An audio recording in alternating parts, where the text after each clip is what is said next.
से बोलिए विष्णु भगवान की जय, बृहस्पति देव की जय। एक बार भगवान विष्णु गरुड़ जी पर सवार होकर कैलाश पर्वत जा रहे थे। रास्ते में गरुड़ जी ने देखा कि एक ही दरवाजे पर दो बारातें ठहरी थी। मामला उनके समझ में नहीं आया। फिर क्या था, पूछ बैठे प्रभु को। गरुड़ जी बोले, प्रभु ये कैसी अनोखी बात है कि विवाह के लिए एक और बारातें दो आई हैं। मेरी तो समझ में कुछ नहीं आ रहा है। प्रभु बोले, हाँ, एक कन्या से विवाह के लिए दो अलग अलग जगह से बारातें आई हैं। एक बारात पिता द्वारा पसंद की गए हैं, लड़के की है, और दूसरी माता द्वारा पसंद की गए लड़के की है। यह सुनकर गरुड़ जी बोले, आखिर विवाह किसके साथ होगा? प्रभु बोले, जिसे माता ने पसंद किया और बुलाया है उसी के साथ कन्या का विवाह होगा, क्योंकि कन्या का भाग्य किसी और के साथ जुड़ा हुआ है। भगवान की बातें सुनकर गरुड़ जी चुप हो गए और भगवान को बैकुंठ पर पहुंचाकर कौतूहल बस पुनः उसी जगह आ गए जहां दोनों बारातें ठहरी थी। गरुड़ जी ने मन में विचार किया कि यदि मैं माता के बुलाए गए वर को यहां से हटा दूं तो कैसे विवाह संभव होगा। फिर क्या था, उन्होंने भगवत विधान को देखने की जिज्ञासा के लिए तुरंत ही उस वर को उठाया और ले जाकर समुद्र के एक टापू पर धर दिए। ऐसा कर गरुड़ जी थोड़ी देर के लिए ठहरे भी नहीं थे कि उनके मन में अचानक विचार दौड़ा कि मैं तो इस लड़के को यहाँ उठा लाया हूँ, पर यहाँ तो खाने पीने की कोई व्यवस्था नहीं है। ऐसे में इस निर्जन टापू पर तो यह भूखा ही मर जाएगा और वहां सारी बारात मजे से 56 भोग का आनंद लेगी। यह कतई उचित नहीं है। इसका पाप अवश्य ही मुझे लगेगा। मुझे इसके लिए भी खाने का कुछ इंतजाम तो करना ही चाहिए। यदि विधि का विधान देखना है तो थोड़ा परिश्रम तो मुझे करना ही पड़ेगा। और ऐसा विचार करके वे वापस उसी स्थान पर फिर से आ गए। इधर कन्या के घर पर स्थिति यह थी कि वर के लापता हो जाने से कन्या की माता को बड़ी निराशा हो रही थी, परंतु अब भी वह अपने हठ पर अडिग थी। अतः कन्या को एक भारी टोकरी में बैठाकर ऊपर से फल फूल मेवा मिष्ठान आदि से सजाकर रख दिया, जिसमें कि भोजन सामग्री ले जाने के निमित्त वर पक्ष से लोग आए थे। माता द्वारा उसी टोकरी में कन्या को छिपाकर भेजने के पीछे उसकी ये मनसा थी कि वर पक्ष के लोग कन्या को अपने घर ले जाकर वर को खोजकर उन दोनों का ब्याह करा देंगे। माता ने अपना यह भाव किसी तरह होने वाले समधी को सूचित भी कर दिया। आप संयोग की बात देखिए, आंगन में रखी उसी टोकरी को जिसमें कन्या की माता ने विविध फल मेवा मिष्ठान से भरकर कन्या को छिपाया था, गरुड़ जी ने उसे भारा देकर उठाया और ले उड़े।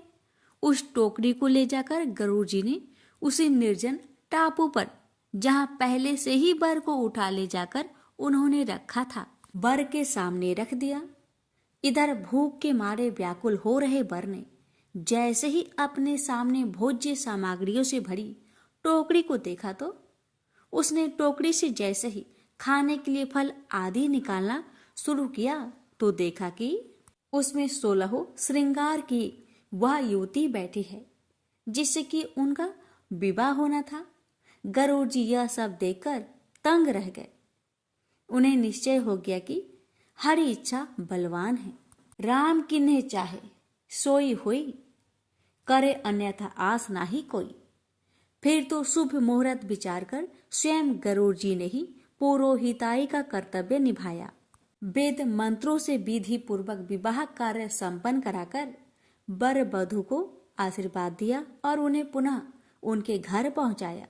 तत्पश्चात प्रभु के पास आकर सारा वृत्तांत निवेदन किए और प्रभु पर अधिकार समझ झुंझलाकर बोले, प्रभु आपने अच्छी लीला की, सारे विवाह के कार्य हमसे करवा दिए। भगवान गरुड़ जी की बातों को सुनकर मंद मंद मुस्कुरा रहे थे। प्रेम से बोलिए जय श्री हरि। मत्स्य अवतार भगवान विष्णु के प्रथम अवतार है।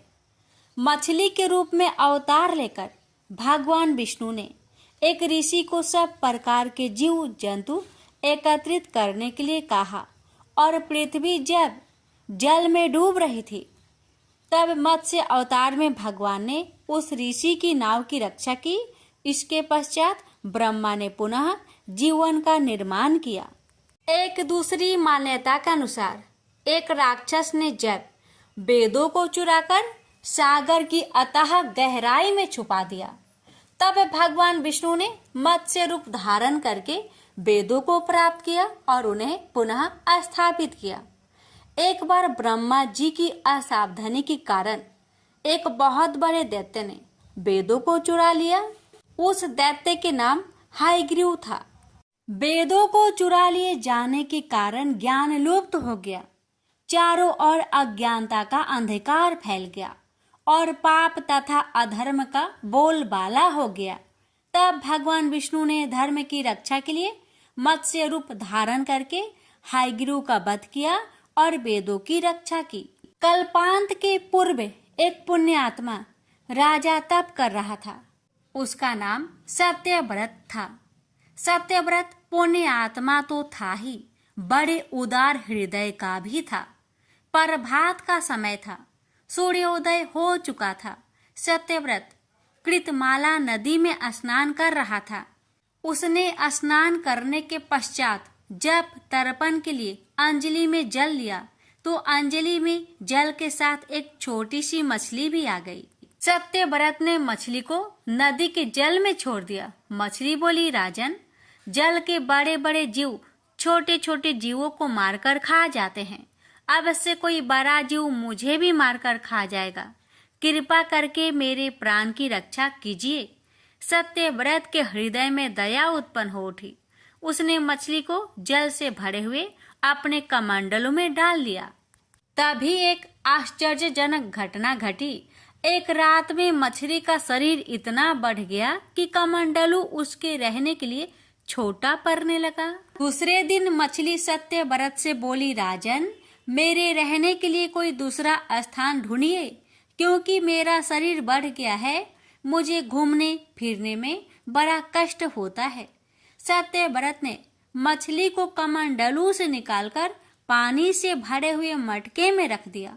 यहाँ भी मछली का शरीर रात भर में ही मटके में इतना बढ़ गया कि मटका भी उसके रहने के लिए छोटा पड़ गया। दूसरे दिन मछली पुनः सत्यव्रत से बोली, राजन, मेरे रहने के लिए कहीं और प्रबंध कीजिए, क्योंकि मटके भी मेरे रहने के लिए छोटा पड़ रहा है।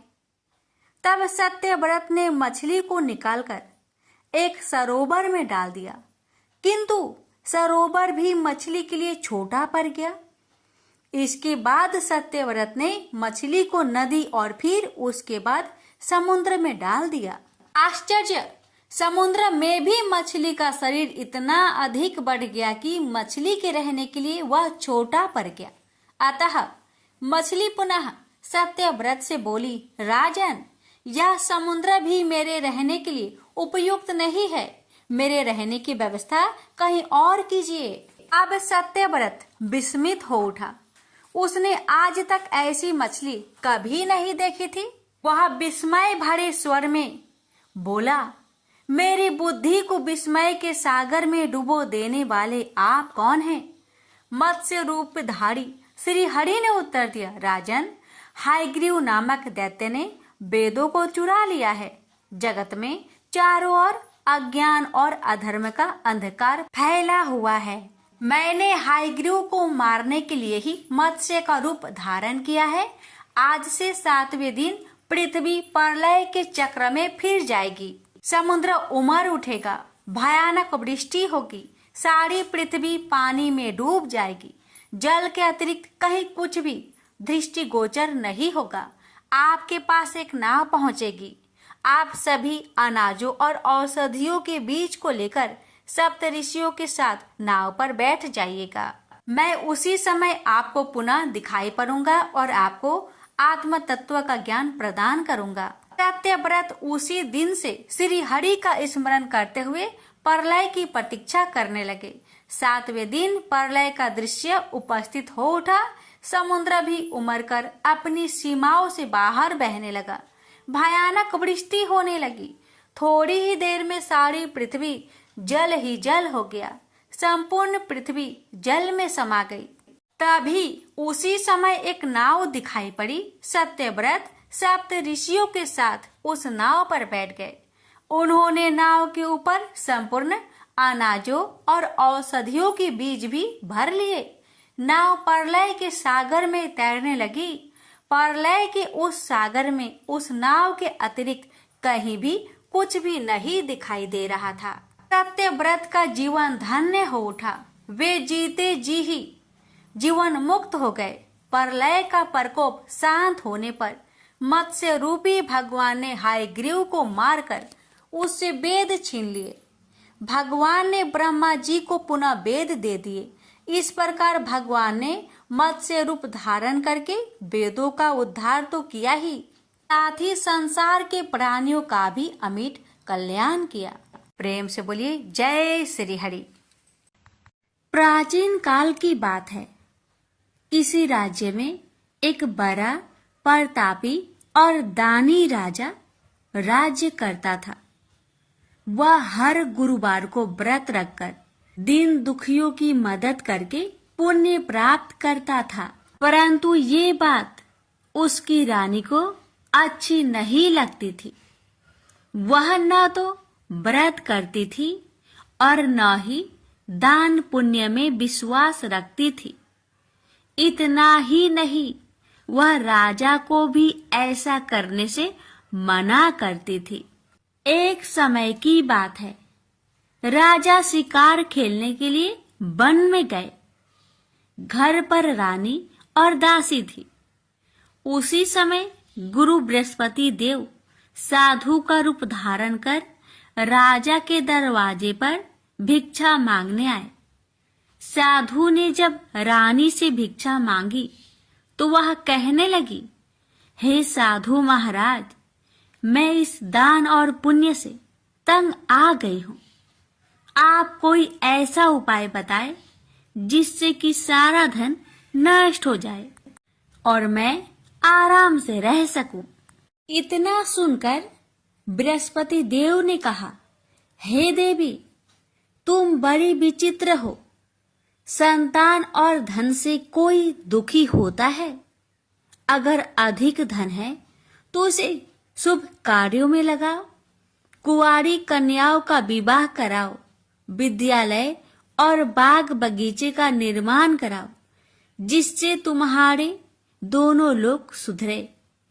परंतु साधु की इन बातों से रानी को खुशी नहीं हुई। उसने कहा कि मुझे ऐसे धन की आवश्यकता नहीं है जिसे मैं दान दूं और जिसे संभालने में मेरा सारा समय नष्ट हो जाए। तब साधु ने कहा, अगर तुम्हारी ऐसी इच्छा है तो मैं जैसा तुम्हें बताता हूँ तुम वैसा ही करना। गुरुवार के दिन तुम घर को गोबर से लिपना, अपने बालों को पीली मिट्टी से धोना, राजा से हजामत बनाने को कहना, भोजन में मांस मदिरा का प्रयोग करना, कपड़े धोबी के यहाँ धुलने देना। इस प्रकार 7 बृहस्पतिवार करने से तुम्हारा समस्त धन नष्ट हो जाएगा। इतना कहकर साधु के रूप में बृहस्पति देव अंतर ध्यान हो गए। साधु के अनुसार कई बातों को पूरा करते हुए रानी को केवल 3 बृहस्पतिवार ही बीते थे कि उसकी समस्त धन संपत्ति नष्ट हो गई। भोजन के लिए राजा का परिवार तरसने लगा।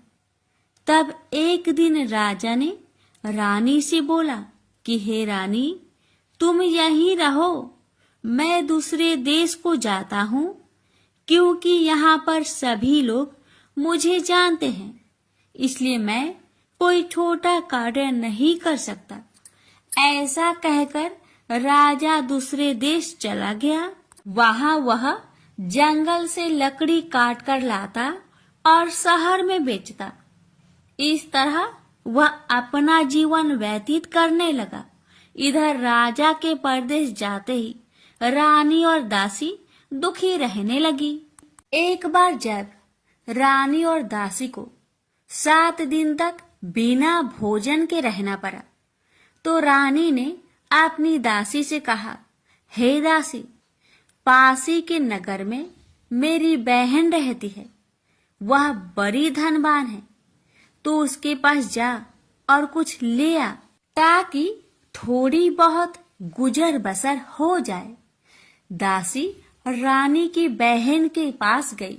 उस दिन गुरुवार था और रानी की बहन उस समय बृहस्पतिवार व्रत की कथा सुन रही थी। दासी ने रानी की बहन को अपनी रानी का संदेश दिया, लेकिन रानी की बड़ी बहन ने कोई उत्तर नहीं दिया। जब दासी को रानी की बहन से कोई उत्तर नहीं मिला, तो वह बहुत दुखी हुई और उसे क्रोध भी आया। दासी ने वापस आकर रानी को सारी बात बता दी। ये सुनकर रानी ने अपने भाग्य को कोसा। उधर रानी की बहन ने सोचा कि मेरी बहन की दासी आई थी, परंतु मैं उससे नहीं बोली, इससे वह बहुत दुखी हुई होगी। कथा सुनकर और पूजा समाप्त करके वह अपनी बहन के घर आई और कहने लगी, हे बहन, मैं बृहस्पतिवार का व्रत कर रही थी। तुम्हारी दासी मेरे घर आई थी, परंतु जब तक कथा होती है तब तक ना तो उठते हैं और ना ही बोलते हैं, इसलिए मैं नहीं बोली। बताओ दासी, क्यों आई थी? रानी बोली, बहन, तुमसे क्या छिपाऊं? हमारे घर में खाने तक को अनाज नहीं था। ऐसा कहते कहते रानी की आंखें भर आई। उसने दासी समेत पिछले 7 दिनों से भूखे रहने तक की बात अपनी बहन को विस्तार पूर्वक सुना दी। रानी की बहन बोली, देखो बहन, भगवान बृहस्पति देव सबकी मनोकामना को पूर्ण करते हैं। देखो, शायद तुम्हारे घर में अनाज रखा हो। पहले तो रानी को विश्वास नहीं हुआ, पर बहन के आग्रह करने पर उसने अपनी दासी को अंदर भेजा, तो उसे सचमुच अनाज से भरा एक घड़ा मिल गया। यह देखकर दासी को बड़ी हैरानी हुई। दासी रानी से कहने लगी, हे रानी, जब हमको भोजन नहीं मिलता तो हम व्रत ही तो करते हैं, इसलिए क्यों न इनसे व्रत और कथा की विधि पूछ ली जाए, ताकि हम भी व्रत कर सके। तब रानी ने अपनी बहन से बृहस्पतिवार व्रत के बारे में पूछा। उसकी बहन ने बताया, बृहस्पतिवार के व्रत में चने की दाल और मुनक्का से विष्णु भगवान का केले के जड़ में पूजन करे तथा दीपक जलाए, व्रत कथा सुने और पीला भोजन ही करे। इससे बृहस्पति देव प्रसन्न होते हैं। व्रत और पूजन विधि बताकर रानी की बहन अपने घर लौट आई। 7 दिन के बाद जब गुरुवार आया तो रानी और दासी ने व्रत रखा। घुड़सार में जाकर चना और गुड़ लेकर आई। फिर उससे केले की जड़ तथा विष्णु भगवान का पूजन किया। अब पीला भोजन कहाँ से आए? इस बात को लेकर दोनों बहुत दुखी थे। चूंकि उन्होंने व्रत रखा था, इसलिए बृहस्पति देव उनसे प्रसन्न थे। इसलिए वे एक साधारण व्यक्ति का रूप धारण कर 2 थालों में सुंदर पीला भोजन दासी को दे गए। भोजन पाकर दासी प्रसन्न हुई और फिर रानी के साथ मिलकर भोजन ग्रहण किया। उसके बाद वे सभी गुरुवार को व्रत और पूजन करने लगी। बृहस्पति भगवान की कृपा से उनके पास फिर से धन संपत्ति आ गई, परंतु रानी फिर से पहले की तरह आलस्य करने लगी। तब दासी बोली, देखो रानी, तुम पहले भी इस प्रकार आलस्य करती थी, तुम्हें धन रखने में कष्ट होता था, इस कारण सभी धन नष्ट हो गया, और अब जब भगवान बृहस्पति की कृपा से धन मिला है तो तुम्हें फिर से आलस्य होता है। रानी को समझाते हुए दासी कहती है कि बड़ी मुसीबतों के बाद हमने यह धन पाया है, इसलिए हमें दान पुण्य करना चाहिए, भूखे मनुष्य को भोजन कराना चाहिए और धन को शुभ कार्य में खर्च करना चाहिए, जिससे तुम्हारे कुल का यश बढ़ेगा, स्वर्ग की प्राप्ति होगी और पितृ प्रसन्न होंगे। दासी की बात मानकर रानी अपना धन शुभ कार्य में खर्च करने लगी, जिससे पूरे नगर में उसका यश फैलने लगा। बृहस्पतिवार व्रत कथा के बाद श्रद्धा के साथ आरती की जानी चाहिए। इसके बाद प्रसाद बांटकर उसे ग्रहण करना चाहिए। एक दिन राजा दुखी होकर जंगल में एक पेड़ के नीचे आसन जमाकर बैठ गया। वह अपनी दशा को याद करके व्याकुल होने लगा। बृहस्पतिवार का दिन था। एकाएक उसने देखा कि निर्जन वन में एक साधु प्रकट हुए। वह साधु भेष में स्वयं बृहस्पति देवता थे। लकड़हारे के सामने आकर बोले, हे लकड़हारे, इस सुनसान जंगल में तू चिंता मग्न क्यों बैठा है? लकड़हारे ने दोनों हाथ जोड़कर प्रणाम किया और उत्तर दिया, महात्मा जी, आप सब कुछ जानते हैं, मैं क्या कहूँ? यह कहकर रोने लगा और साधु को अपनी आत्मकथा सुनाई। महात्मा जी ने कहा, तुम्हारी स्त्री ने बृहस्पति के दिन बृहस्पति भगवान का निरादर किया है, जिसके कारण रुष्ट होकर उन्होंने तुम्हारी यह दशा कर दी। अब तुम चिंता को दूर करके मेरे कहने पर चलो तो तुम्हारे सब कष्ट दूर हो जाएंगे और भगवान पहले से भी अधिक संपत्ति देंगे। तुम बृहस्पतिवार के दिन कथा किया करो। 2 पैसे के चने मुनक्का लाकर उसका प्रसाद बनाओ और शुद्ध जल से लोटे में शक्कर मिलाकर अमृत तैयार करो। कथा के पश्चात अपने सारे परिवार और सुनने वाले प्रेमियों में अमृत व प्रसाद बांटकर आप भी ग्रहण करो। ऐसा करने से भगवान तुम्हारी सब मनोकामनाएं पूरी करेंगे। साधु के ऐसे वचन सुनकर लकड़हारा बोला, हे प्रभु, मुझे लकड़ी बेचकर इतना पैसा नहीं मिलता जिससे भोजन के उपरांत कुछ बचा सकूं। मैंने रात्रि में अपने स्त्री को व्याकुल देखा है और मेरे पास कुछ भी नहीं जिससे मैं उसकी खबर मंगा सकूं। साधु ने कहा, हे लकड़हारे, तुम किसी बात की चिंता मत करो। बृहस्पति के दिन तुम रोजाना की तरह लकड़ियां लेकर शहर को जाओ। तुम्हारे रोज से दुगुना धन प्राप्त होगा, जिससे तुम भली भांति भोजन कर लोगे तथा बृहस्पति देव की पूजा का सामान भी आ जाएगा। इतना कहकर साधु अंतर्ध्यान हो गए। धीरे धीरे समय व्यतीत होने पर फिर वही बृहस्पतिवार का दिन आया। लकड़हारा जंगल से लकड़ी काटकर किसी शहर में बेचने गया। उसे उस दिन और दिन से अधिक पैसा मिला। राजा ने चना गुड़ आदि लाकर गुरुवार का व्रत किया। उस दिन से उसके सभी कलेश दूर हुए। परंतु जब दोबारा गुरुवार का दिन आया तो बृहस्पतिवार का व्रत करना भूल गया। इस कारण बृहस्पति भगवान नाराज हो गए। उस दिन उस नगर के राजा ने विशाल यज्ञ का आयोजन किया। तथा शहर में यह घोषणा करा दी कि कोई भी मनुष्य अपने घर में भोजन न बनावे, न आग जलावे। समस्त जनता मेरे यहाँ भोजन करने आवे। इस आज्ञा को जो न मानेगा उसे फांसी की सजा दी जाएगी। इस तरह की घोषणा संपूर्ण नगर में करवा दी गई।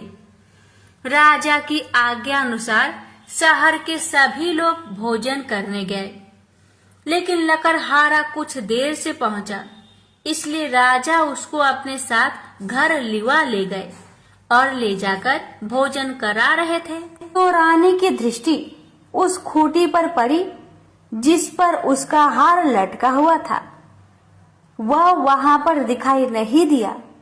रानी ने निश्चय किया कि मेरा हार इस मनुष्य ने चुरा लिया है। उसी समय सिपाहियों को बुलवाकर उसको कारागार में डलवा दिया। जब लकड़हारा कारागार में पड़ गया और बहुत दुखी होकर विचार करने लगा कि ना जाने कौन से पूर्व जन्म के कर्म से मुझे यह दुख प्राप्त हुआ है, और उसी साधु को याद करने लगा जो कि जंगल में मिला था। उसी समय तत्काल बृहस्पति देव साधु के रूप में प्रकट हुए और उसकी दशा को देखकर कहने लगे, अरे मूर्ख, तूने बृहस्पति देव की कथा नहीं करी, इस कारण तुझे दुख प्राप्त हुआ है। अब चिंता मत कर। बृहस्पतिवार के दिन कारागार के दरवाजे पर 4 पैसे पड़े मिलेंगे। उनसे तू बृहस्पति देव की पूजा करना, तेरे सभी कष्ट दूर हो जाएंगे। बृहस्पति के दिन उसे 4 पैसे मिले। लकड़हारे ने कथा कही। उसे रात्रि को बृहस्पति देव ने उस नगर के राजा को सपने में कहा, हे राजा, तुमने जिस आदमी को कारागार में बंद किया है वह निर्दोष है, वह राजा है, उसे छोड़ देना। रानी का हार उसी खूंटी पर लटका है। अगर तू ऐसा नहीं करेगा तो मैं तेरे राज्य को नष्ट कर दूंगा। इस तरह रात्रि के सपनों को देखकर राजा प्रातः काल उठा और खूंटी पर हार देखकर लकड़हारे को बुलाकर क्षमा मांगी तथा लकड़हारे को योग्य सुंदर वस्त्र आभूषण देकर विदा कर दिया। बृहस्पति देव की आज्ञा अनुसार लकड़हारा अपने नगर को चल दिया। राजा जब अपने नगर के निकट पहुंचा तो उसे बड़ा आश्चर्य हुआ। नगर में पहले से अधिक बाग, तालाब, कुएं तथा बहुत सी धर्मशाला, मंदिर आदि बन गई है। राजा ने पूछा, यह किसका बाग और धर्मशाला है? तब नगर के सब लोग कहने लगे, यह सब रानी और बांदी की है। तो राजा को आश्चर्य हुआ और गुस्सा भी आया। जब रानी ने यह खबर सुनी कि राजा आ रहे हैं तो उन्होंने बांदी से कहा कि हे दासी, देख, राजा हमको कितनी बुरी हालत में छोड़ गए थे। हमारी ऐसी हालत देखकर वह लौट न जाए, इसलिए तू दरवाजे पर खड़ी हो जा। आज्ञा अनुसार दासी दरवाजे पर खड़ी हो गई। राजा आए तो उन्हें अपने साथ लिवा लाई। तब राजा ने क्रोध करके अपनी रानी से पूछा कि यह धन तुम्हें कैसे प्राप्त हुआ?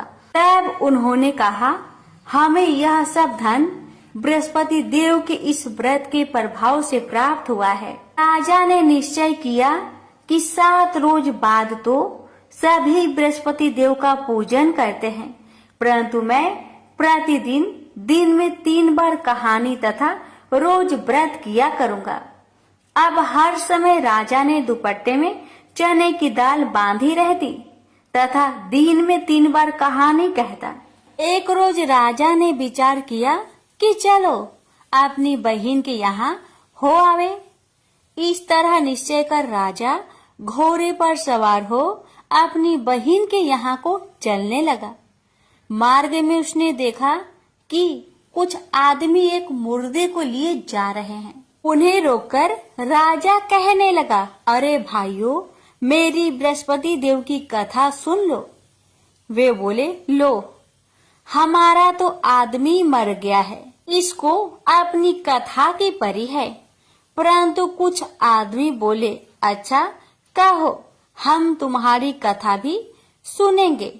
राजा ने दाल निकाली और जब कथा आधी हुई थी कि मुर्दा हिलने लग गया, और जब कथा समाप्त हो गई तो राम राम करके मनुष्य उठकर खड़ा हो गया। आगे मार्ग में उसे एक किसान खेत में हल चलाता मिला। राजा ने उसे देख और उससे बोले, अरे भैया, तुम मेरी बृहस्पतिवार की कथा सुन लो। किसान बोला, जब तक मैं तेरी कथा सुनूंगा तब तक 4 हरैया जोत लूंगा। जा अपनी कथा किसी और को सुनाना।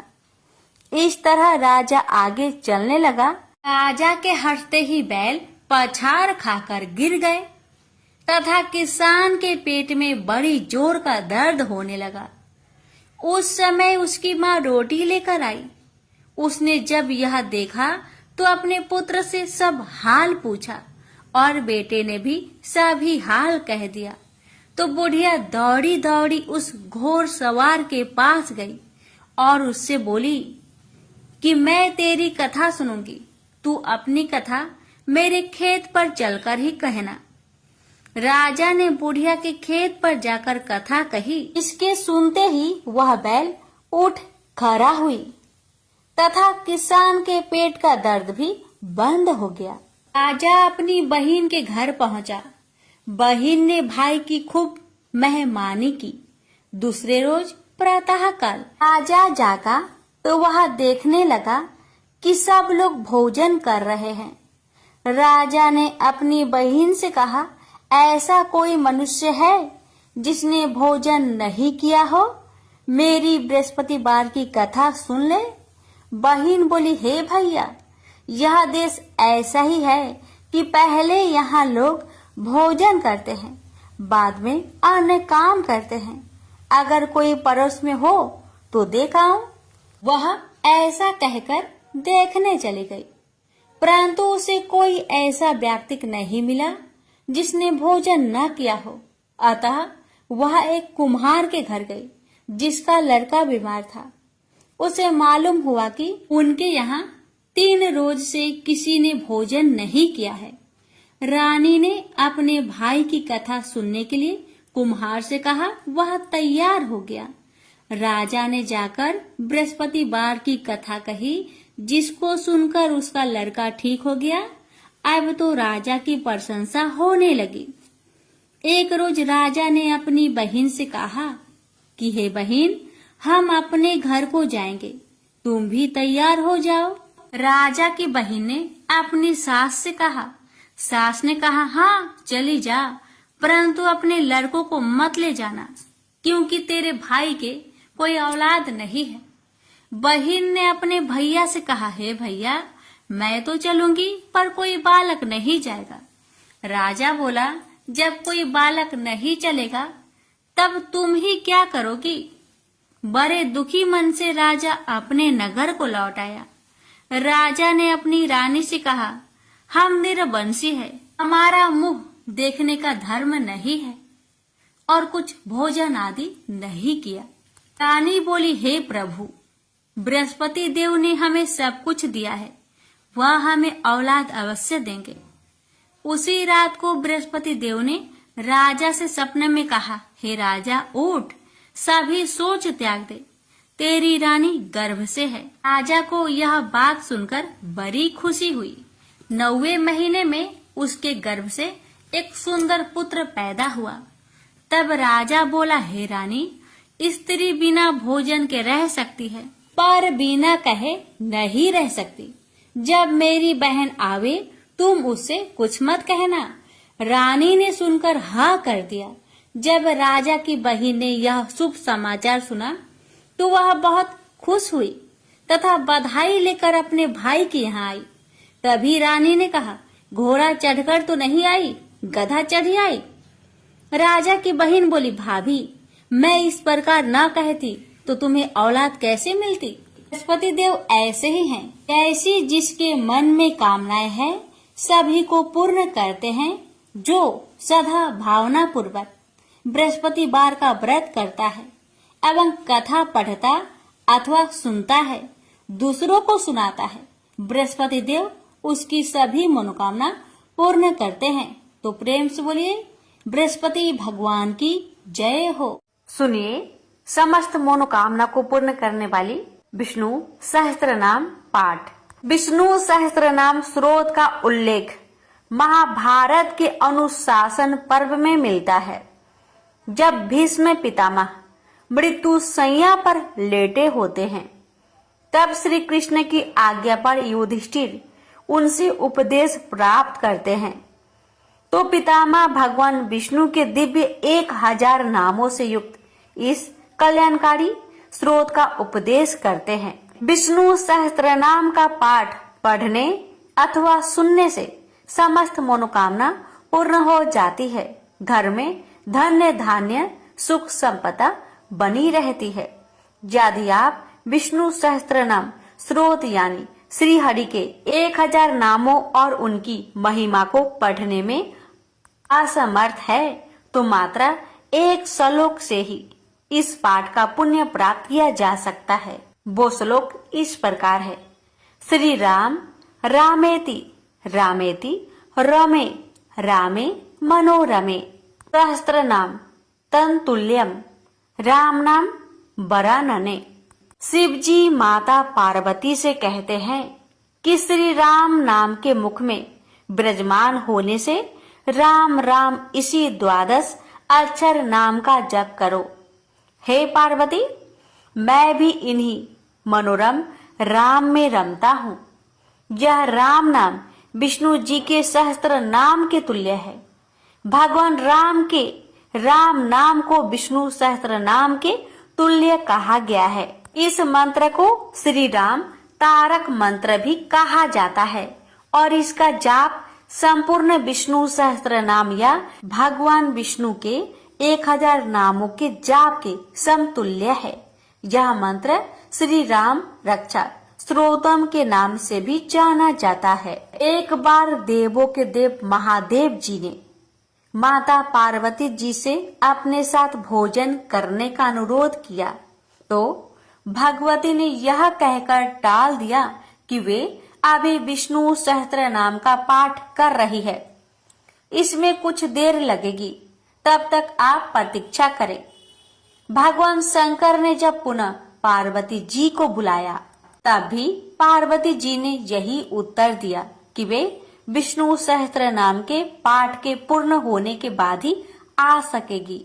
शिव जी को उस समय बड़ी जल्दी थी, भूख लग रही थी और भोजन ठंडा हो रहा था। ऐसे में भूत भावन भगवान शिव जी ने कहा, हे पार्वती, राम राम कहो। एक बार राम कहने से विष्णु सहस्त्र नाम का संपूर्ण फल मिल जाता है, क्योंकि श्री राम नाम ही विष्णु सहस्त्र नाम के तुल्य है। इस प्रकार शिव जी के मुख से इस 2 अक्षर के नाम राम का विष्णु सहस्त्र नाम के समान जप सुनकर माँ पार्वती अभिभूत हो गई और उन्होंने भी तब राम इस दिव्य अक्षर नाम का जप करके प्रसन्न होकर शिव जी के साथ भोजन किया। प्रेम से बोलिए सिया रामचंद्र की जय। हर हर महादेव, माता पार्वती की जय, लक्ष्मी नारायण की जय। सुनिए समस्त मनोकामना को पूर्ण करने वाली विष्णु सहस्त्र नाम पाठ। विष्णु सहस्त्र नाम स्रोत का उल्लेख महाभारत के अनुशासन पर्व में मिलता है। जब भीष्म पितामह मृत्यु शैया पर लेटे होते हैं, तब श्री कृष्ण की आज्ञा पर युधिष्ठिर उनसे उपदेश प्राप्त करते हैं। तो पितामह भगवान विष्णु के दिव्य 1000 नामों से युक्त इस कल्याणकारी स्रोत का उपदेश करते हैं। विष्णु सहस्त्र नाम का पाठ पढ़ने अथवा सुनने से समस्त मनोकामना पूर्ण हो जाती है। घर में धन्य धान्य सुख संपदा बनी रहती है। यदि आप विष्णु सहस्त्र नाम स्रोत यानी श्री हरि के 1000 नामों और उनकी महिमा को पढ़ने में असमर्थ है, तो मात्र एक श्लोक से ही इस पाठ का पुण्य प्राप्त किया जा सकता है। वो श्लोक इस प्रकार है। श्री राम रामेति रामेति रमे रामे मनोरमे सहस्त्र नाम तन्तुल्यम राम नाम वरानने। शिव जी माता पार्वती से कहते हैं कि श्री राम नाम के मुख में विराजमान होने से राम राम इसी 12 अक्षर नाम का जप करो। हे पार्वती, मैं भी इन्हीं मनोरम राम में रमता हूँ। यह राम नाम विष्णु जी के सहस्त्र नाम के तुल्य है। भगवान राम के राम नाम को विष्णु सहस्त्र नाम के तुल्य कहा गया है। इस मंत्र को श्री राम तारक मंत्र भी कहा जाता है और इसका जाप संपूर्ण विष्णु सहस्त्र नाम या भगवान विष्णु के 1000 नामों के जाप के समतुल्य है। यह मंत्र श्री राम रक्षा स्त्रोतम के नाम से भी जाना जाता है। एक बार देवों के देव महादेव जी ने माता पार्वती जी से अपने साथ भोजन करने का अनुरोध किया तो भगवती ने यह कहकर टाल दिया कि वे अभी विष्णु सहस्त्र नाम का पाठ कर रही है, इसमें कुछ देर लगेगी, तब तक आप प्रतीक्षा करें। भगवान शंकर ने जब पुनः पार्वती जी को बुलाया तब भी पार्वती जी ने यही उत्तर दिया कि वे विष्णु सहस्त्र नाम के पाठ के पूर्ण होने के बाद ही आ सकेगी। शिव जी को उस समय बड़ी जल्दी थी, भूख लग रही थी और भोजन ठंडा हो रहा था। ऐसे में भूत भावन भगवान शिव जी ने कहा, हे पार्वती, राम राम कहो। एक बार राम कहने से विष्णु सहस्त्र नाम का संपूर्ण फल मिल जाता है, क्योंकि श्री राम नाम ही विष्णु सहस्त्र नाम के तुल्य है।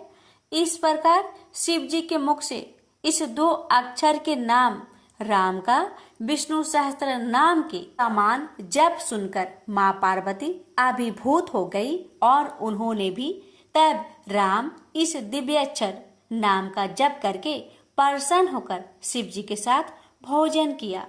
प्रेम से बोलिए सिया रामचंद्र की जय।